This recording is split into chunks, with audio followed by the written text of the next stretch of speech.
जय हिंद दोस्तों। Study Indian official के यूट्यूब चैनल में आपका स्वागत है। आज हम इंग्लिश में एक इम्पॉर्टेंट टॉपिक लेके आए हैं और एक नया टॉपिक लेके आए हैं, वो है प्रोवर्ब्स या कहावतें, जो कि कभी कभी एग्ज़ाम में पूछ ली जाती हैं, एरर्स में आ जाती हैं। तो वो हम आज कहावतों को देखेंगे। इंग्लिश स्पीकिंग के लिए भी काफ़ी इंपॉर्टेंट है, तो ये इंपॉर्टेंट है, तो इनको ज़रूर देखिएगा। जैसे अगर पूछ लिया जाए आपसे अक्ल बड़ी या भैंस, इसको इंग्लिश में क्या कहेंगे, या आप भले तो जग भला, इसको इंग्लिश में क्या कहेंगे, ऐसे ही जो कहावतें हैं उनके लिए इंग्लिश में क्या सेंटेंस होता है वो हम आज इस सेशन में देखेंगे। चलिए देखते हैं। देखिए, पहली प्रोवर्ब आप लिखी हुई है यहाँ पे, अक्ल बड़ी या भैंस। अक्ल बड़ी या भैंस, तो इसके लिए जो इंग्लिश में सेंटेंस है, इंग्लिश में जो प्रोवर्ब इसके लिए बोली जाती है वो बोली जाती है wisdom is better than strength. Wisdom is better than strength. अब इसका मतलब देख लीजिए। देखिए, हिंदी में मतलब से ही समझ में आ रहा है, अक्ल बड़ी या भैंस। मतलब अक्सर हम लोगों ने देखा होगा, हम पूछते रहते हैं कि बताइए क्या अक्ल बड़ी है या भैंस है। अब वैसे देखने में तो साइज़ में भैंस भैंस बड़ी लगती है, लेकिन जो अक्ल की पावर है वो उसकी बात ही अलग है। अगर आप जो दिमाग की पावर है उसकी बात ही अलग है। तो यहाँ भी देखिए वही कह रहा है, विजडम। देखिए, विजडम का क्या मतलब होता है? विजडम का मतलब अक्ल से है या बुद्धिमानी से है। तो बुद्धिमानी क्या होता है? हमेशा शक्ति और बल पे भारी पड़ती है। हमेशा शक्ति और बल पे भारी पड़ती है। इसीलिए कहा जाता है कि अपनी नॉलेज को बढ़ाइए, अपने विजडम को बढ़ाइए, ताकि आपको कहीं भी हार का सामना ना करना पड़े। जैसे आपने वो कहानी सुनी होगी बचपन में, चींटी और हाथी वाली। तो हाथी क्या बोलता है चींटी से कि मैं बहुत पावरफुल हूँ, मैं तुम्हें ऐसे मार दूंगा, और उसे बहुत परेशान करता है। तो एक दिन क्या करती है चींटी? चींटी उसकी सूंड में घुस जाती है, सूंड में घुस जाती है और उसको वहाँ से काटने लगती है। और वो फिर हाथी बहुत परेशान होता है, और अंत में क्या होता है, उसको हार माननी पड़ती है और ये एक्सेप्ट करना पड़ता है कि हाँ, मैं उससे हार गया। तो ये चीज़ याद रखनी। तो हाथी का साइज़ देखिए और चींटी का साइज़ देखिए, लेकिन चींटी ने क्या किया? दिमाग लगाया, और दिमाग लगाने से हाथी को भी पस्त कर दिया या उसे भी हरा दिया। तो ये चीज़ याद रखिए। तो जो बचपन में हम लोग कहानियाँ सुनते थे, उसमें जो मॉरल होता था, अभी देखिए मैंने आपको खबर भी कराया हुआ है वन वर्ड सब्स्टिट्यूशन में, ए short story that teaches a lesson और मोरल इज कॉल्ड फेबल। आपको याद होगा। तो उसको, तो वो चीज़ें जो कवर होती थी, देखिए मैं वर्ड लिख देता हूँ वाला, फेबल। तो फेबल का क्या मतलब होता है? फेबल का मतलब होता है एक नीति कथा। तो हम बचपन में ऐसे कितनी कहानियाँ सुनते थे जिसमें ये चीज़ें मेंशन होती थी, तो इसको भी याद रखेंगे। फिर अगला देखते हैं। तो देखिए, अगली प्रोवर्ब है, अगली प्रोवर्ब हमारी है, जैसा करोगे वैसा भरोगे। सिंपल सी बात है। अब इसके लिए जो इंग्लिश में सेंटेंस है वो क्या है? As you sow sow shall you reap. तो इसका भी देख लीजिए। अब कहने की बात क्या है? इंग्लिश हिंदी में तो देखिए समझ में आ रहा है कि जैसा आप करोगे, अगर अच्छा करोगे तो आपके साथ अच्छा होगा, अगर आप बुरा करोगे तो आपके साथ भी बुरा होगा। इस चीज़ को याद रखिएगा। अब इंग्लिश में देखिए इसका क्या मतलब है। एज यू शो, शो का क्या मतलब होता है? शो का मतलब होता है बोना, जैसे बीज बोना, बीज बोना या उसको उगाना। तो जैसा आप बोओगे वैसा ही आप काटोगे। रीप का क्या मतलब होता है? काटोगे। इसका क्या मतलब है? जैसे एग्जांपल सुना होगा कि अगर आपने बबूल का पेड़ उगाए हैं तो आपको कांटे ही मिलेंगे, ना कि आम, वहाँ से आम मिलने वाले हैं। तो सिंपल सी बात है, अगर आप अच्छा करोगे तो अच्छा होगा, बुरा करोगे तो बुरा होगा। जैसे एग्जांपल देखते हैं, हिस्ट्री में ऐसे कई सारे एग्जांपल हुए, उनको लगता था कि मैं बुरा करूँगा लेकिन मेरे साथ अच्छा होगा। जैसे जयचंद की बात करें, जब पृथ्वीराज चौहान, जयचंद और मोहम्मद गौरी के कैरेक्टर की बात करें, तो पहले युद्ध जब तराइन का फर्स्ट वॉर होता है तो उसमें पृथ्वीराज चौहान क्या होते हैं? जीत जाते हैं मोहम्मद गौरी से। लेकिन सेकंड वॉर में क्या होता है? जयचंद ने उनके साथ धोखा करते हैं, उसको पृथ्वीराज चौहान को बिट्रे करते हुए मोहम्मद गौरी के साथ मिल जाता है, और उसको लगता है कि मैं इसके साथ मिल करके इनको हरा दूंगा और इनका राज्य मेरा हो जाएगा। होता भी वही है कि 1192 का जो तराइन का दूसरा युद्ध होता है, उसमें पृथ्वीराज चौहान की को हार का सामना करना पड़ता है। लेकिन उसके जस्ट 2 साल बाद 1194 में जो अगला युद्ध होता है, मोहम्मद गौरी और जयचंद के बीच में होता है। जो उसका दोस्त था वही उसका दुश्मन बन जाता है, और वहाँ पे उस युद्ध में उसको जयचंद को मार दिया जाता है। तो बस ऐसे ही है कि अगर आप कुछ अच्छा करोगे तो अच्छा होता है, और बुरा करोगे तो बुरा होगा। ऐसे ही अगर मैं बात करूँ, जब हम मॉडर्न हिस्ट्री पढ़ते हैं तो मॉडर्न हिस्ट्री में जब बंगाल ऑफ नवाब होता है, सिराजुद्दौला, तो सिराजुद्दौला और क्लाइंट के बीच में जब वॉर चल रही होती है, जब युद्ध चल रहा होता है लेकर के आपस में, तो उसका जो वो सेनापति होता है सिराजुद्दौला का, मीर जाफ़र, तो मीर जाफ़र भी क्या करता है? उसके क्लाइंट के साथ मिल जाता है जा करके। उसको लगता है कि मैं इनके साथ बुरा करूँगा तो मेरा अच्छा होगा, मैं क्लाई के साथ मिल करके इनको हरा दूंगा और बाद में जो क्लाई होगा मुझे शासन दे देगा। और फिर मैं पूरी तरीके से शासन करूँगा। लेकिन वैसा भी नहीं होता। भले ही होता है 1757 में बैटल ऑफ प्लासी होता है, जिसमें क्या होता है, सिराजुद्दौला हार का सामना करना पड़ता है क्योंकि मीर जाफ़र क्लाइंट तरफ से लड़ रहा होता है। और फिर बाद में क्या होता है, बाद में उसको शासक भी बना दिया जाता है मीर जाफ़र को। लेकिन क्या होता है, वो एकमात्र कठपुतली होता है और बाद में खुद ही वो उससे, बाद में जो मीर जाफ़र है खुद ही वो अंग्रेज़ों से परेशान हो जाता है। तो बस वही चीज़ है, वही जो एग्जाम्पल्स हैं वो वर्क को सही सिद्ध ठहराते हैं कि जैसा आप करोगे वैसा ही भरोगे। As you sow so shall you reap. तो इसको याद रखेंगे। आगे देखते हैं। तो देखिए अगली जो प्रोवर्ब है वो क्या है, मित्र वही जो विपत्ति में काम आए। तो सही बात है, मित्र वही है जो क्या है, जो आपकी विपत्ति में काम आए। मतलब भले ही वो आपकी खुशी में आए या ना आए, आपका जो सुख है उसमें वो आए या ना आए, लेकिन आप जब भी आप पे दुख हो वो आपके साथ हमेशा खड़ा हो, वो आपके साथ हमेशा खड़ा हो। तो ऐसी जो प्रोवर्ब है उसके लिए जो इंग्लिश में सेंटेंस है, जो इंग्लिश में प्रोवर्ब बोली जाती है, वो क्या बोली जाती है, a friend in need is a friend indeed. इसको याद रखेंगे कि एक ऐसा दोस्त जो नीड में हमेशा वास्तव में एक दोस्त कहलाता है। मतलब जो नीड में एक दोस्त काम आता है वो वास्तव में क्या होता है, दोस्त होता है। तो इसको याद रखेंगे, काफ़ी इंपॉर्टेंट है। जैसे हमारे कई सारे फ्रेंड होते हैं, वो क्या होते हैं भाई, जो दोस्त है, वैसे नाम में अगर फ्रेंड लिस्ट देखी जाए तो बहुत सारे दोस्त हैं, लेकिन उसमें से क्या सारे दोस्त थोड़ी ना होते हैं। उसमें से जो बहुत ही अच्छे दोस्त होंगे वो या तो 2 3 4 मैक्सिमम 5, इतने ही दोस्त आपके मैक्सिमम से मैक्सिमम हो सकते हैं। तो वो जो दोस्त होंगे उनके लिए जो आप प्रोवर्ब बोलोगे, उनके लिए क्या बोल सकते हो, a friend in need is a friend indeed. इसको याद रखेंगे। आगे देखते हैं। तो देखिए अगली प्रोवर्ब क्या है, अगली प्रोवर्ब है आप भले तो जग भला। इसके लिए इंग्लिश में क्या बोलते हैं, गुड माइंड गुड फाइंड। इसको भी याद रखेंगे। इसका भी देखिए क्या मतलब है हिंदी में, आप भले तो जग भला। मतलब अगर आप ये सोचते हैं कि कोई, अगर हम आज का जो बोलते हैं जैसे कि भलाई का ज़माना नहीं रहा, इसका मतलब है कि हम भी बुरे हो जाएं, लोग बुरे हैं तो हम भी बुरा सोचने लगे या हम भी ऐसा करने लगे, तो ये गलत बात है। अगर लोग आपके साथ बुरा करते हैं तो आप उनके साथ बुरा मत करिए, आप हमेशा अच्छा सोचिए। तो अगर आप अच्छा सोचेंगे तो आपके साथ भी अच्छा होगा। तो वही कह रहा है कि अगर आप भले हैं तो आपको जब भी भला मिलेगा। मतलब अगर आप अच्छा कर रहे हैं तो आपको आपके साथ भी अच्छे लोग मिलेंगे आपको। तो इंग्लिश में देखिए क्या बोलते हैं, गुड माइंड गुड फाइंड। अगर आप इंग्लिश में जो इसका मतलब है, देखिए गुड माइंड का मतलब है अगर आपके दिमाग में अच्छी चीज़ें आ रही हैं तो आपके साथ भी जो चीज़ें होंगी वो अच्छी ही होंगी। तो इसको भी याद रखिएगा कि आप भले तो जग भला को जो इंग्लिश में बोलेंगे वो बोलेंगे गुड माइंड गुड फाइंड। आगे देखते हैं। अगली प्रोवर्ब देखिए लिखी हुई है, 4 दिन की चांदनी फिर अंधेरी रात।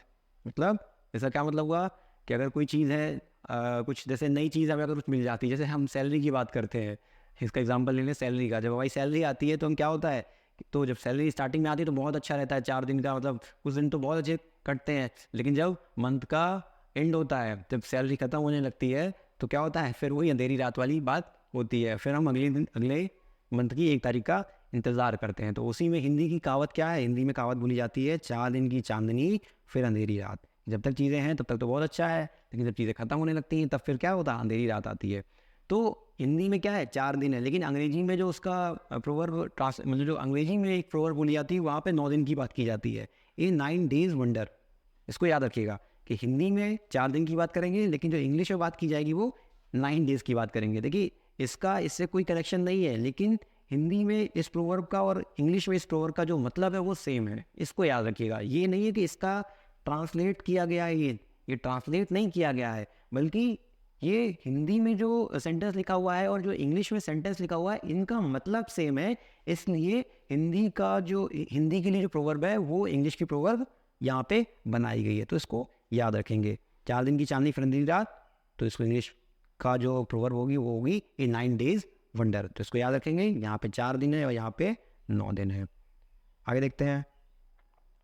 देखिए अगला बात करें, जो गरजते हैं वो बरसते नहीं। ये बहुत सिंपल सी बात है, जो गरजते हैं वो बरसते नहीं। इंग्लिश में देखिए क्या मतलब है, बार्किंग डॉग्स सेल्डम बाइट। ऐसा क्या मतलब हुआ।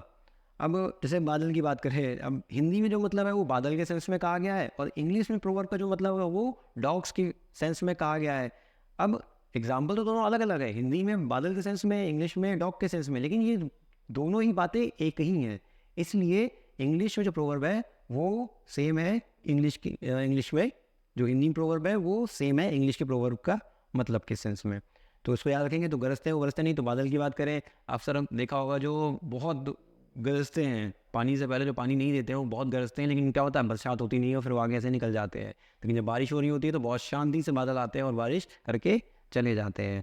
और इसी तरह इंग्लिश में बात करें तो इंग्लिश में देखिए क्या मतलब है, बार्किंग डॉग सेल्डम बाइट्स, मतलब जो बहुत भौंकते हैं, ऐसे जो होते बोलते हैं ना, जो भौंकते कुत्ते हैं वो क्या होता है, वो काटते नहीं हैं। तो बस वही कहा गया, जो शांत होगा उससे डरने की ज़रूरत होती है और जो भौंक रहा है उससे डरने की ज़रूरत नहीं होती है। तो इसको याद रखेंगे।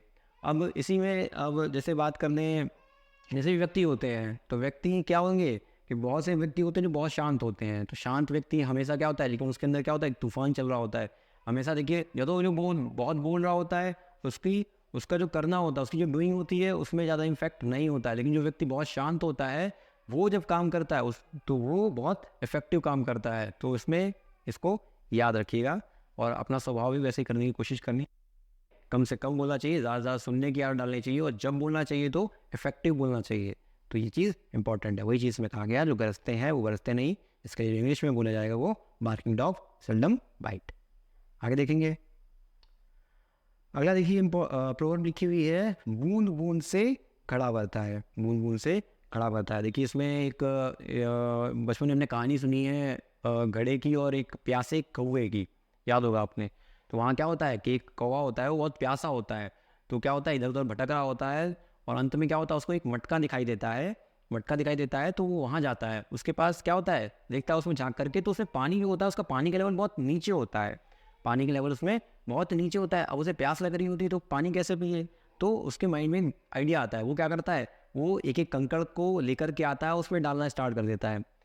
आज के ज़माने में देखा है कि अगर आज के ज़माने का अगर कौवा होता तो मेरे ख्याल से वो तो प्यासा ही रह जाता है, लेकिन कंकड़ नहीं डालता। लेकिन उस टाइम में क्या था, उस टाइम में मतलब मिला के कि उसने क्या हुआ, उसने हार नहीं मारी, पेशेंस रखा, धैर्य रखा और कंकड़ को पानी घड़े में डालता गया और इतने कंकड़ डाल दिए कि वो पानी क्या हो गया, ऊपर आ गया, पानी ऊपर आ गया और कौवे ने वो पानी पी करके अपनी प्यास बुझा ली। तो उसका यही मतलब है कि जो छोटे छोटे हमारे स्टेप्स हैं, कहीं ना कहीं एक जो इसका मोरल है वो ये निकल के आता है, जो हमारे छोटे छोटे स्टेप्स हैं वो कहीं ना कहीं एक दिन बहुत बड़े स्टेप में कन्वर्ट ज़रूर होते हैं। तो याद रखिएगा, जो आपकी छोटी छोटी डेली की मेहनत होती है वो एक ना एक दिन रिजल्ट आपका ज़रूर करवाती है। तो इसको याद रखेंगे। देखिए इंग्लिश में क्या मतलब है, many a little makes a mickle. Many a little, little का मतलब है, ए लिटिल का मतलब है बहुत थोड़ा, बहुत कम।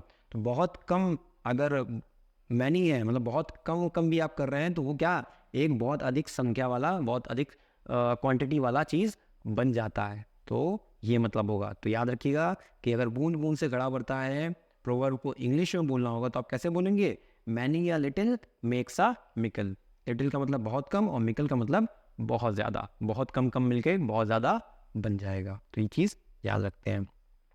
आगे देखेंगे तो देखिए अगला इम्पॉर्टेंट प्रोवर्ब है, जैसा देश वैसा वेश। इसका क्या मतलब हुआ, इसका मतलब हुआ कि देखिए आप जैसा देश वैसा वेश का क्या मतलब है कि जैसे अगर हम कहीं जा रहे हैं या कहीं चीज़, कोई चीज़ है, आप जहाँ रहोगे आप वैसे ही आपको तौर तरीके अपनाने होंगे। ये चीज़ें याद रखनी है। जैसे अगर हम कहीं बाहर जा रहे हैं, अगर हम किसी दूसरी कंट्री में गए मान लीजिए, है ना, और वहाँ का जैसे अभी इंडिया में बात करें तो इंडिया में वैसे बहुत गर्मी पड़ रही है। आप अगर कहीं सदर्न हेमिस्फेयर में चले जाइए, हैं, ऑस्ट्रेलिया वगैरह में चले जाइए, तो ऑस्ट्रेलिया वगैरह में बहुत ठंड पड़ रही है अभी। तो आप कहें नहीं मैं तो यहाँ पे बहुत हल्के कपड़े पहनता हूँ, है ना, तो वहाँ ले जाने का क्या मतलब है।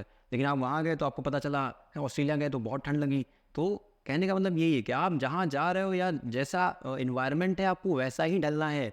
आपके अकॉर्डिंग इन्वायरमेंट नहीं ढलेगा। मतलब कोई भी सामाजिक की तौर पर बात करें कि आपके अकॉर्डिंग समाज नहीं बदलेगा, समाज के अकॉर्डिंग आपको बदलना पड़ेगा। ये चीज़ कह रहा है इस प्रोवर्ब में, ये चीज़ कहने की बात कर रहा है। तो ये चीज़ याद रखेंगे। अब इंग्लिश में देखिए क्या मतलब है, when in Rome do as the Romans do. देखिए बहुत फेमस ये प्रोवर्ब है इंग्लिश की, when in Rome do as the Romans do. Rome की बात करें तो देखिए रोम जो है इटली का एक शहर है, इटली में जो इटली देश है उसका एक शहर है रोम। तो ये कहावत निकली कहाँ से, ये कहावत निकली जो पहले रोमन एम्पायर, रोमन एम्पायर हुआ करता था, पवित्र रोमन साम्राज्य हुआ करता था। तो वो क्या था, वो अपनी ही बातें बनवाता था। मतलब उसने जो बोल दिया वो सत्य है, आपको वो चीज़ माननी ही पड़ेगी भले ही वो गलत क्यों ना हो। तो वही बोला गया कि अगर जब उस टाइम में फिर एक कहावत निकली थी कि अगर आप रोम में हैं तो जैसा रोमन्स कहते हैं, रोमन्स मतलब जो रोमन्स के वहाँ के जो रोमन एम्पायर था उसके जो हेड हैं, उसके जो जो राजा हैं या साम्राज्य है, और उस टाइम पे कैथोलिक चर्च भी फेमस थी, रोमन कैथोलिक चर्च भी फेमस थी। एक राजा का शासन वहाँ पे सुप्रीम था और एक रोमन कैथोलिक चर्च सुप्रीम थी। तो जैसा उस रोमन कैथोलिक चर्च ने बोल दिया, भले ही वो गलत क्यों ना बोला हो, लेकिन वहाँ की जनता को वो चीज़ माननी पड़ती थी। तो बस वही कहा जा रहा है कि अगर आप उस टाइम के लिए कहावत कही गई कि अगर आप रोम में हो तो जैसा रोमन्स कह रहे हैं वैसा ही आपको करना पड़ेगा, भले ही वो गलत ही क्यों ना कह रहे हो। अब देखिए, इसका एग्जांपल मैं दूंगा आपको। उस टाइम में क्या था, जब कैथोलिक चर्च का शासन हुआ करता था इटली में, बेसिकली वो तो पूरे यूरोप में ही था, लेकिन इटली की बात कर रहा हूँ, तो वहाँ पे गैलीलियो जब हुए, जो गैलीलियो आपने नाम सुना होगा, बहुत फेमस दूरबीन के उन्होंने आविष्कार किया। तो उन्होंने एक थ्योरी दी थी। उन्होंने क्या हुआ, हेलियोसेंट्रिक थ्योरी दी थी। हेलियोसेंट्रिक थ्योरी क्या थी कि उन्होंने इस थ्योरी को देने से पहले जो रोमन्स मानते थे, रोमन्स जो थे वो ये मानते थे कि जो पृथ्वी है, पृथ्वी हमारे सौरमंडल के केंद्र में है और बाकी जितने ग्रह हैं और सूर्य है वो पृथ्वी का चक्कर लगा रहे हैं। उसका मतलब कहने का था यार, जो पृथ्वी है वो सुप्रीम है, वो सेंटर में है, वो स्पेस के सेंटर में है, और बाकी जितने प्लैनेट्स हैं, जितने आपके सन हो गए और जो भी स्टार्स हो गए, वो क्या हो गए, वो पृथ्वी के चक्कर लगा रहे हैं। वो मान्यता थी उस टाइम पे। लेकिन जो गैलीलियो थे, गैलीलियो उस टाइम पे आए, उन्होंने हेलियोसेंट्रिक थ्योरी दी। उन्होंने कहा नहीं, ये गलत है, गलत करके उन्होंने बोला कि नहीं ऐसा नहीं है। जबकि उन्होंने कहा कि जो हमारी पृथ्वी है वो सेंटर में नहीं है, वो स्थिर, और ये वो मानते थे कि वो स्थिर है, पृथ्वी स्थिर है, बाकी सब जो ग्रह हैं और सूर्य है वो उसके चारों तरफ घूम रहे हैं। तो गैलीलियो ने बताया कि नहीं ऐसा नहीं है, सूर्य के चारों ओर बाकी सारे ग्रह घूम रहे हैं, जो सूर्य है वो स्थिर है, बाकी क्या होगा, सेंटर में जो है वो सूर्य है और उसके चारों ओर हमारी पृथ्वी और अन्य ग्रह घूम रहे हैं। तो जब उन्होंने ये हेलियोसेंट्रिक थ्योरी दी, तो रोमन्स का तो आपको पता ही है कि एक आम इंसान कैसे बोल सकता है। तो रोमन्स ने और जो कैथोलिक चर्च जो थे, वो वहाँ के पोप ने क्या किया, ये थ्योरी ही मानने से इनकार कर दिया, और गैलीलियो को क्या हुआ, सज़ा देने की बात कही कि आप ये थ्योरी वापस ले लो, नहीं तो हम आपको सज़ा देंगे। और सज़ा में तो केवल हत्या ही करना वहाँ पे होता था, कि जो भी गलत बोलता था उसकी हत्या कर दी जाती थी। तो उन्होंने क्या हुआ कि जब वो हेलियोसेंट्रिक थ्योरी दे तो दी, लेकिन उस चीज़ को पब्लिश नहीं किया जा सका। अब इसी हेलियोसेंट्रिक थ्योरी को लगभग 1600 ईस्वी के आसपास, 1500 कुछ में, कॉपरनिकस जब आए तो उन्होंने इस हेलियोसेंट्रिक थ्योरी को क्या हुआ, प्रूव किया, और उनकी बात सही पाई गई। बात सही भी है कि जो क्या है, सूर्य एक केंद्र में है, उसके चारों ओर अर्थ और प्लैनेट चक्कर लगा रहे हैं। तो बस कहने का मतलब यही था। इंग्लिश में जो इस कहावत का जो मतलब था वो रोम से था, कि अगर आपको रोम में रहना है तो रोमन जैसा कहते हैं वैसा करना होगा। तो बस यही क्या हुआ, इंग्लिश में उसका मतलब निकाल लिया, जैसा देश वैसा वेश, जिस भी देश में आप रह रहे हो वैसा ही देश अख्तियार कर लो तो ज़्यादा बेटर है, वरना क्या होगा, फिर वहाँ के लॉज जो है आपको उस जीने की अनुमति नहीं देंगे, या कहीं ना कहीं वो आपको भारी पड़ जाएगा। तो इसको याद रखेंगे। आगे देखते हैं। तो देखिए, अगली प्रोवर्ब लिखी हुई है, मुंह में राम बगल में छुरी। मुंह में राम और बगल में छुरी, इसका क्या मतलब है। अब इसका भी देखिए क्या मतलब है, कि जब कोई व्यक्ति है, बात कर रहा है तो बहुत अच्छी बात कर रहा है, बहुत मीठी मीठी बात कर रहा है, लेकिन आपके पीछे ही जैसे आप पलटे पीछे हुए तो आपके बारे में बुराई करना स्टार्ट कर दिया।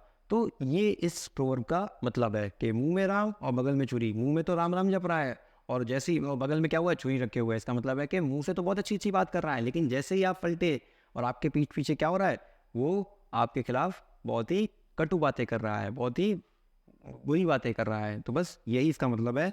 और इसके लिए जो इंग्लिश में प्रोवर्ब यूज होती है उसका मतलब है a honey tongue a heart of girl.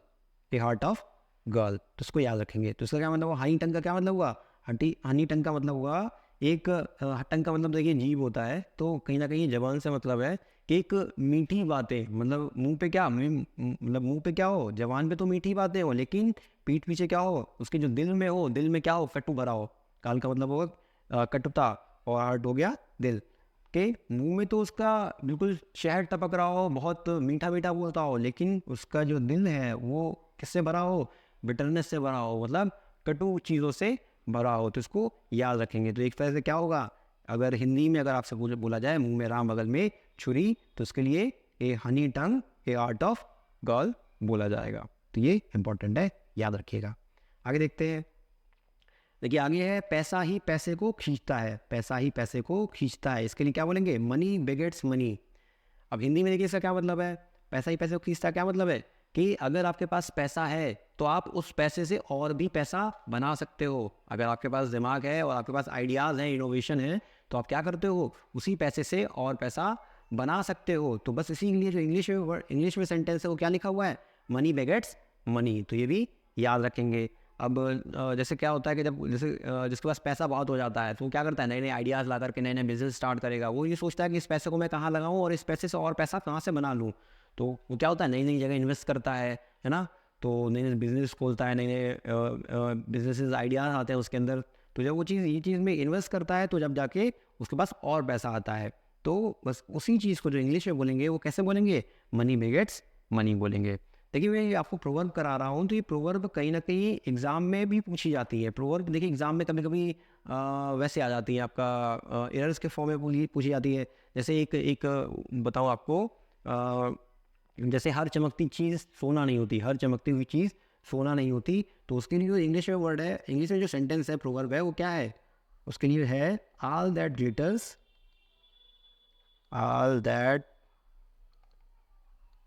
Glitters is not gold, is not gold. तो इसका हिंदी मतलब क्या होगा, हर चमकती हुई चीज़ सोना नहीं होती। अब देखिए एग्जाम में आपसे कैसे पूछ लेगा, जो सही है, देखिए सही तो प्रोवर्ब ये है, लेकिन कभी कभी वो एग्जाम में देखिए क्या पूछ लेता है, वो इसकी जगह क्या कर देगा, इसकी जगह क्या कर देगा, वॉज कर देगा, इसकी जगह वॉज कर देगा। कहेगा all that glitters was not gold. बताइए इसमें क्या क्या एरर है। तो आप बताएंगे कि वॉज नहीं होगा, वॉज की जगह क्या होगा, इज होगा। और कैसे पूछ लेता है, और जैसे मान लीजिए अक्सर एग्जाम में पूछा है, जब मैं आपको एरर्स वगैरह कराऊंगा तो उसमें बताऊंगा। अगर मान लीजिए पूछता है all which glitters is not gold, ऐसे सेंटेंस आ जाएगा और आपको बोलेगा बताइए इसमें क्या एरर है। तो आपको तो पहले ये पता ही नहीं होगा कि ये प्रोवर्ब भी है, प्रोवर्ब भी है या नहीं है, क्या है ये, कि इसका मतलब ही नहीं समझ में आएगा। All which glitters is not gold, इसका क्या मतलब है। तो देखिए ये क्या है, ये प्रोवर्ब है, इसको हिंदी में बोला जाएगा। इसको लिए हिंदी में जो प्रोवर्ब है वो है हर चमकती हुई चीज़ सोना नहीं होती। लेकिन आपको पता भी होना चाहिए ना कि इंग्लिश में क्या बोलते हैं। तो इंग्लिश में बोला जाएगा ऑल दैट ग्लिटर्स। देखिए यहाँ क्या लिखा हुआ है, यहाँ विच लिखा हुआ है, विच लिखा हुआ है, इसका मतलब ये गलत है। तो विच की जगह क्या होगा, दैट होगा। तो आपको वहाँ पे ये मेंशन करना पड़ेगा कि यहाँ पे जो एरर जो इसमें एरर है वो कहाँ की एरर है, विच की एरर है। तो ये याद रखेंगे। तो डायरेक्ट एग्जाम में कभी कभी इससे ये चीज़ें पूछ ली जाती हैं, तो इसलिए जो प्रोवर्ब्स हैं उसको इंग्लिश में भी आप डिट्टो याद रखें। क्योंकि मैंने आपको बताया कि जो इंग्लिश में उसका जो मतलब होता है वो हिंदी में कहीं मतलब नहीं होता। ऐसा नहीं कि हिंदी में जो प्रोवर्ब है उसका ट्रांसलेट करके इंग्लिश किया हो गया है, हिंदी में उसका कुछ और कहानी है, इंग्लिश में उसकी कुछ और कहानी है। तो कहीं से भी वो मैच नहीं करेंगे, लेकिन उसका जो अर्थ होता है दोनों का, हिंदी और इंग्लिश में, वो सेम होता है। इसलिए वो चीज़ हमें याद रखनी पड़ती है। तो ये चीज़ें याद रखेंगे। तो देखिए दोस्तों, आज का सेशन हमारा यही समाप्त होता है। उम्मीद करता हूँ ये आपको पसंद आया होगा, और अगर ये पसंद आया सेशन तो इसको सेशन को लाइक कर दीजिए, चैनल को, और इसको शेयर कर दीजिए और चैनल को सब्सक्राइब कर लीजिए। Thank you.